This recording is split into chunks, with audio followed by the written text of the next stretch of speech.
Budoucnost žádnou pro nás už není šance, když světu vládnou tupost a arogance. Píšeme závěť pro příští generace, pro ty, co přijdou. Odkaz je radiace, smrt stále blíž každou vteřinou, kvůli kroj nevidíš ani jedinou. Dálku bude číhat 1000 let. Kdo zaplatí za tu lež, za ty zločiny, za bolest, naši krev, naše rodiny. Beton navždy schová odpověď. Všechno byla to lež.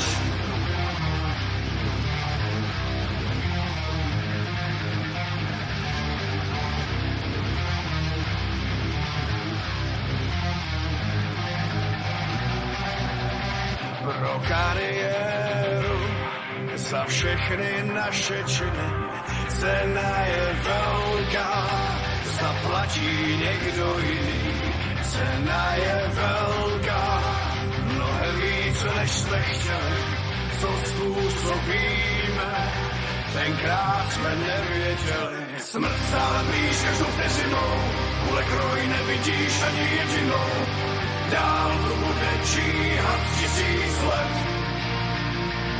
Kdo zaplatí za tu lež, za ty zločiny, za bolest, naši krev, naše rodiny. Beton navždy schová odpověď. Všechno byla to lež. Všechno byla to lež.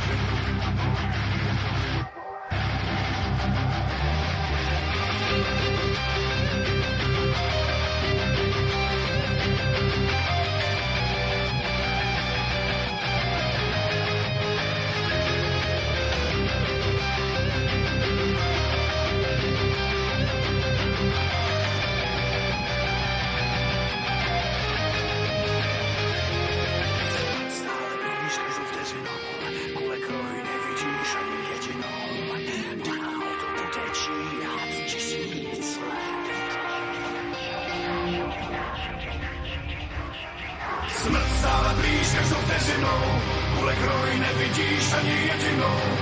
Dálku bude číhat 1000 let. Kdo zaplatí za tu lež, za ty zločiny, za bolest, naši krev, naše rodiny. Beton navždy schová odpověď. Všechno byla to lež.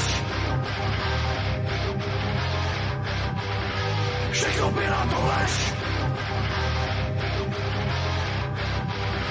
Všechno byla to lež. 29. dubna 1986 Rada ministrů Sovětského svazu oznamuje, že došlo k havárii na Černobylské atomové elektrárně, při které došlo k jistému úniku radioaktivních látek. Některé západní agentury šíří zvěsti o tom, že během havárie zahynuli tisíce lidí, zatímco zahynuli pouze 2 osoby a 197 osob bylo hospitalizováno, 149 osob absolvovalo jeho vyšetření a poté byli propuštěni. Obyvatelé sídliště elektrárny a blízkých vesnic byli ujištěni, že radiační situace v elektrárně a okolí je stabilizována a tudíž se není čeho obávat. Práce spojené s likvidací následků havárie pokračují. Hlavní nebezpečí bylo odstranění